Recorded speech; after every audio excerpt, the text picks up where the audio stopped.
नमस्कार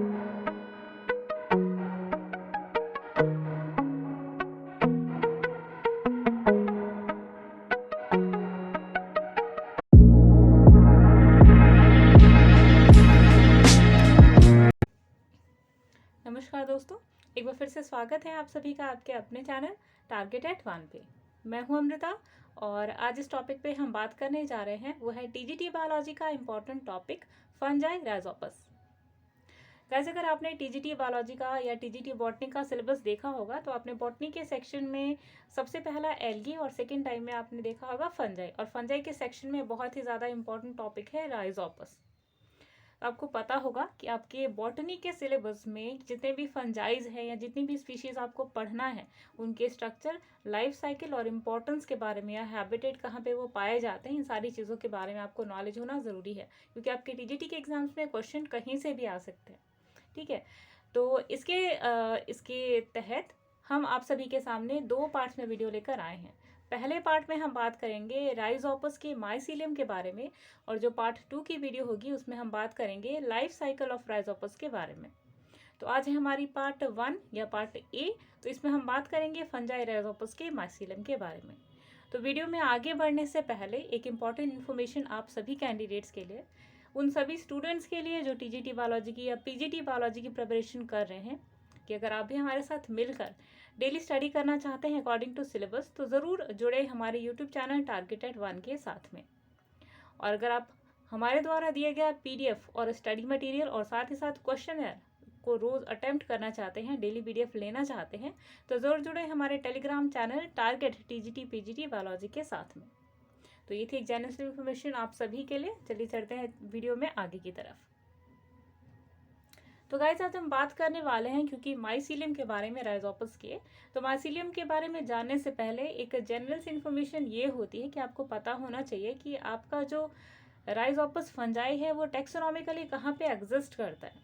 ठीक है, और क्या इम्पोर्टेंट जो नॉमिनेशंस हैं या जो जहाँ पे ये एग्जिस्ट करता है या इसकी क्लासिफिकेशन किस टाइप के, इन सारी चीज़ों को आपको जानना बेहद ही ज़रूरी है। हालांकि यहाँ से क्वेश्चन बिल्कुल भी नहीं आते, for the sake of knowledge आपको ये चीज़ें जानना ज़रूरी है। तो चलिए टेक्सोनॉमिकली या क्लासिफिकेशन के बारे में देखते हैं। तो जो किंगडम है राइजोपस का वो है फंजाई, और जो फाइलम है वो है जाइगोमाइकोटा, और जो क्लास है वो है जाइगोमाइसीड्स, और जो ऑर्डर है वो है म्यूकोरेल्स, और फैमिली है म्यूकोरेसी, और जो जीनस है वो है राइजोपस। ठीक, तो ये हुआ क्लासिफिकेशन ऑफ राइजोपस। अब चलिए एक छोटा सा रिकैप देखते हैं। ठीक है, सॉरी, एक छोटा सा इन्फॉर्मेशन देखते हैं जिसके थ्रू अगर आप इन स्ट्रक्चर्स को या इस इमेज को आप इजीली समझ जाते हैं तो आगे आपको चल के बिल्कुल भी दिक्कत नहीं होगी। ये जो आप अपनी स्क्रीन पे इमेज देख रहे हैं, ये जो आपकी स्क्रीन पे जो इमेज है बिल्कुल अभी, यहाँ पे आप देख रहे हैं 4 पार्ट्स, जो इंपॉर्टेंट पार्ट्स हैं वो राइजोपस में एग्जिस्ट करते हैं। सबसे पहला पार्ट है पार्ट 1, जिसे स्पोरेंजियम कहा जाता है, जो कि आप अपने स्क्रीन पे देख सकते हैं। ठीक है, तो ये जो पार्ट 1 होता है ये गैमेट प्रोडक्शन के लिए इंपॉर्टेंट होता है। ठीक है, और इसीलिए क्या होता है, रिप्रोडक्टिव पार्ट ऑफ राइजोपस। अच्छा, पार्ट 2 की बात करते हैं। तो पार्ट 2 होते हैं स्पोर्स। ये वही स्पोर्स होते हैं जो आगे चल करके वेजिटेटिव या फिर एसेक्सुअल रिप्रोडक्शन में पार्टिसिपेट करते हैं। ठीक है, और एसेक्सुअल रिप्रोडक्शन में पार्टिसिपेट करने के लिए इनमें आगे चल करके टेंडेंसी होती है एक कंप्लीट हाइफे के रूप में डेवलप करने की। ठीक है, अच्छा, थर्ड पार्ट की बात करते हैं। तो third part is known as stolon. Stolon क्या करता है कि यहीं से जब यहीं से जब फंजाई की जो पूरी हाइफे है जब डिटैच होती है, तो ये जो राइजोपस है वो यूथ और जुवेनाइल माइसीलियम के रूप में डेवलप होता है। तो स्टोलोन क्या कही, वो कनेक्शन होता है जो दो राइजोपस को आपस में कनेक्ट करता है। ठीक है, लास्ट इज नंबर 4 जो है वो है राइजोइड्स।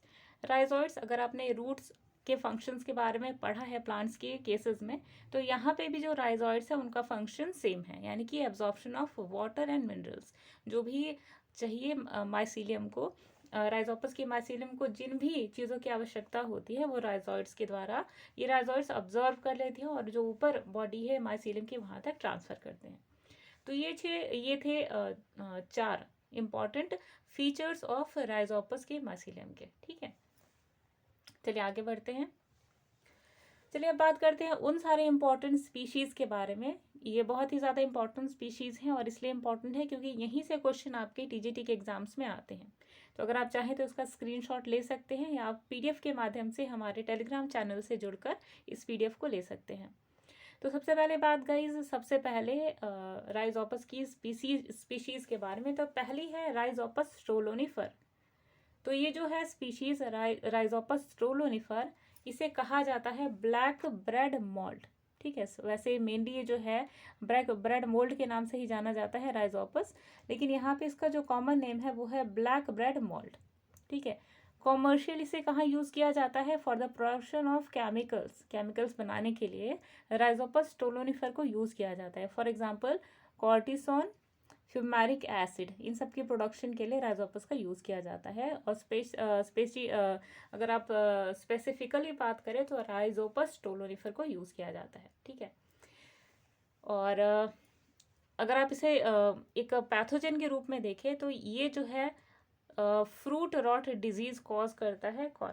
राइजोपस स्ट्रोलोनिफर। ठीक है, तो ये दोनों चीज़ आपको याद रखनी है कि कॉमर्शियली ये यूज़ होता है for the production of fumaric और cortisone, fumaric acid and cortisone, और एक पैथोजन के रूप में भी एक्ट करता है जो कि फ्रूट रॉट डिजीज के लिए रिस्पॉन्सिबल होता है। अच्छा, सेकेंड स्पीशीज़ की बात करते हैं, राइजोपस ओराइजे। तो राइजोपस या फिर कोई भी ऐसी स्पीशीज़ या कोई भी ऐसा कहे सब्सटेंस जिनमें कार्बोहाइड्रेट एग्जिस्ट करता है, उन सारी चीज़ों को फर्मेंट करने के लिए राइजोपस ओराइजे का यूज़ होता है। ठीक है, ये आपको एक ब्रॉड वे में समझना है। फिलहाल यहाँ पे जो है ध्यान देना है कि बीवरेजेस यानी कि जो लीकर्स होते हैं, यानी कि विस्की होता है या रम होता है, उन सभी के प्रोडक्शन में, यानी कि एल्कोहलिक बीवरेजेस के प्रोडक्शन में राइजोपस ओराइजे का यूज़ होता है। ठीक, अभी हम एक ब्रॉडर वे में हमने कहा कि जो जितने भी कार्बोहाइड्रेट्स का प्रोडक्शन होता है, ठीक है, ऐसे कोई भी सब्सटेंस जिनके अंदर कार्बोहाइड्रेट पाया जाता है, उनकी फर्मेंटेशन के लिए राइजोपस ओराइजे को यूज़ किया जाता है। ठीक है, चलिए लास्ट स्पीशीज इंपॉर्टेंट के बारे में बात करते हैं। जो लास्ट इंपॉर्टेंट स्पीशीज है दैट इज राइजोपस माइक्रोस्पोरस। ये स्पीशीज यानी कि राइजोपस माइक्रोस्पोरस का यूज होता है फर्मेंटेशन ऑफ सोयाबीन प्रोडक्शन। अच्छा, यहाँ पे एक चीज़ और आपको जानने के लिए ज़रूरी है गाइस कि जो सोयाबीन्स होती हैं, जो आपको मार्केट में अवेलेबल होती हैं छोटे छोटे दाने के रूप में, ठीक है, ये होती है रॉ सोयाबीन्स। ठीक है, इन्हें ही सोयाबीन्स कहा जाता है और ये मार्केट में अवेलेबल होती हैं, लेकिन आप इसको ह्यूज अमाउंट में कंज्यूम नहीं कर सकते क्योंकि आपके बॉडी पे एडवर्स इफेक्ट डाल सकती हैं। तो फिर ये जो सोया चंक्स आप खाते हैं वो इतने ज़्यादा अमाउंट में कैसे खा लेते हैं? तो उसके पीछे एक रीज़न होता है गाइस। वो क्या होता है कि इंडस्ट्रियल या कॉमर्शियली जब सोयाबीन्स के अंदर से सोयाबीन ऑयल एक्सट्रैक्ट कर लिया जाता है, निकाल लिया जाता है, तो लास्ट में जो बचता है, जो वेस्ट सोयाबीन होता है जिनमें से ऑयल एक्सट्रैक्ट कर चुके होते हैं, इन्हीं को कई सारे दिन रखा जाता है फर्मेंट करने के लिए, और फर्मेंटेशन के बाद इन्हें सोया चंक्स के रूप में सुखाया जाता है और आप सभी के घर में डिलीवर किया जाता है। ठीक है, तो इम्पॉर्टेंट पॉइंट्स है और फैक्ट है जिन्हें आपको जानना है। अगर आपके एग्जाम्स में क्वेश्चन आए कि सोयाबीन की फर्मेंटेशन के लिए कौन सा फंजाई रिस्पॉन्सिबल है, तो दैट इज राइजोपस माइक्रोस्पोरस। ठीक है, I hope this is clear to you. और ये बहुत इंपॉर्टेंट फैक्ट्स है जो आपकी टीजीटी एग्जामिनेशन से या टीजीटी एग्जामिनेशन के पॉइंट ऑफ व्यू से बहुत ही ज़्यादा इंपॉर्टेंट है। चलिए वीडियो में आगे की तरफ बढ़ते हैं। चलिए अब हम आते हैं उस पॉइंट के ऊपर, यानी कि आज हम बात करने वाले हैं राइजोपस के स्ट्रक्चर के बारे में, और विद डायग्राम हम समझेंगे कि क्या है जो माइन्यूट फीचर्स हैं जो आपको विजिबल होंगे राइजोपस के स्ट्रक्चर में। तो सबसे पहली बात कि इनका जो माइसीलियम होता है वो फास्ट ग्रोइंग फंजाई के माइसीलियम की तरह होता है। इनका अपीयरेंस कॉटनी होता है, यानी कि बिल्कुल फर की तरह वाइटिश आपको नजर आएंगे। ठीक है, इनका जो माइसीलियम होता है वो ब्रांच्ड होता है, लेकिन हाईली ब्रांच नहीं होता जैसे म्यूकोर के केसेस में था। ठीक है, इनका जो माइसीलियम होता है वो सिनोसिटिक होता है, यानी कि मल्टी न्यूक्लिएटेड होता है, और इनके पूरे माइसीलियम में कोई भी सेप्टा एग्जिस्ट नहीं करता। ये बहुत इंपॉर्टेंट पॉइंट है जो आपको ध्यान रखना है। जहाँ भी सिनोसिटिक वर्ड यूज होता है वहाँ पे सेप्टा का जो फॉर्मेशन है वो बहुत बाद में चल के होता है, जब मेजॉरिटी कंप्लीट हो जाती है। ठीक है, यहाँ पे जो हाइफे होते हैं वो 3 टाइप्स के होते हैं। पहला है स्टोलॉन, दूसरा है राइजॉइड और तीसरा है स्पोरेंजियोस्पोर्स। ठीक है, अब पहले हाइफे के बारे में बात करते हैं, दैट इज स्टोलोन। स्टोलोन क्या होता है? स्टोलोन एक इंटरनोडल रीजन होता है, यानी कि दो नोड्स के बीच का, ये जो आप देख रहे हैं ये नोड्स होते हैं, ठीक है। यहाँ पे अगर एक और राइजोपस का पौधा होता तो ये एक पहला नोड है और ये क्या है, दूसरा नोड, ठीक है। तो ये जो दो नोड्स के बीच की जो स्पेस है, ये इसे कहा जाता है स्टोलोन, ठीक है।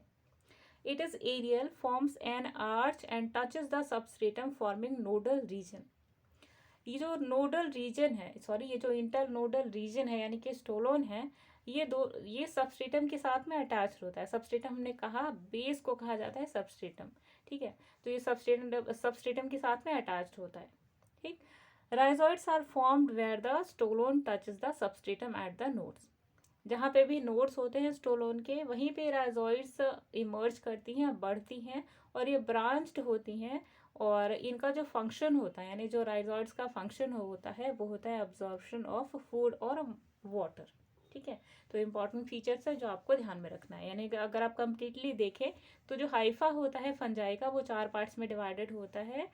पहला जो होता है reproductive, that is sporangiospore. Second होता है स्पोर्स। थर्ड होता है स्टोलोन और फोर्थ होता है राइजोइड्स, ठीक है। तो इन्हीं चारों चीज़ों को आपको समझना है। चलिए आगे बढ़ते हैं। चलिए अब स्पोरेंजियोस्पोर्स की बात करते हैं। तो स्पोरेंजियोस्पोर्स एरियल रिप्रोडक्टिव माइसीलिया होते हैं, जो हम ऑलरेडी डिस्कस कर चुके हैं। ये ब्रांच्ड नहीं होते, ठीक है। और ये ब्रांच्ड नहीं होते, लेकिन जो स्पोरेंजियोस्पोर्स होते हैं जिनके अंदर स्पोर्स बनते हैं, वो आपको बिल्कुल भी ब्रांच्ड नहीं दिखेंगे। जैसे कि आपको पॉइंट नंबर 1 में आप देख रहे हैं, सर्कुलर जो है यहाँ पे, वो है स्पोरेंजियोस्पोर्स, ठीक है। लेकिन ब्रांचिंग आपको कहाँ दिखाई देगी? इन पोर्शंस पे, ठीक है। जो आप ये देख रहे हैं, ये भी आपके स्पोरेंजियोस्पोर्स का पोर्शन है। तो ब्रांचिंग यहाँ पे एग्जिस्ट करती है एग्जैक्टली, ठीक है, स्पोर्स के अंदर नहीं। इन भी चीज़ों को आपको ध्यान रखना है, क्योंकि काफ़ी कंफ्यूजिंग पॉइंट है, ठीक है। सेल वॉल इनकी काइटिन की बनी होती है, और काइटिन हम ऑलरेडी डिस्कस कर चुके हैं कि chitin is a specific type of और स्पेशल टाइप ऑफ कार्बोहाइड्रेट, ठीक है। तो ये कार्बोहाइड्रेट होता है काइटिन। इनका जो साइटोप्लाज्म होता है वो मल्टी न्यूक्लिएटेड होता है और बना होता है सेल और कई सारे सेल ऑर्गेनेल्स के द्वारा ये बना होता है। और कौन कौन से सेल ऑर्गेनेल्स इनके माइसीलियम में पाए जाते हैं? वो होते हैं mitochondria, endoplasmic reticulum, Golgi body, vacuoles और ऑयल ड्रॉपलेट्स। नेक्स्ट बात करते हैं कि इनका जो रिप्रोडक्शन होता है वो 3 वेज से होता है, by the method of vegetative reproduction, asexual reproduction और सेक्सुअल रिप्रोडक्शन मेथड। तो यहाँ खत्म होती है हमारी आज की वीडियो। आई होप आपने आज की वीडियो से कई सारे फैक्ट हैं जो सीखे होंगे। और अगर आपको वीडियो अच्छी लगती है तो कमेंट बॉक्स में कमेंट्स लिखकर हमारे हौसले को और बढ़ाएं, जिससे हम और ज़्यादा कॉन्सेप्चुअल वीडियोस आपके सामने लेकर आते रहें। तो चलिए मिलते हैं नेक्स्ट वीडियोज़ में, तब तक के लिए मृता को दीजिए इजाज़त। Bye bye.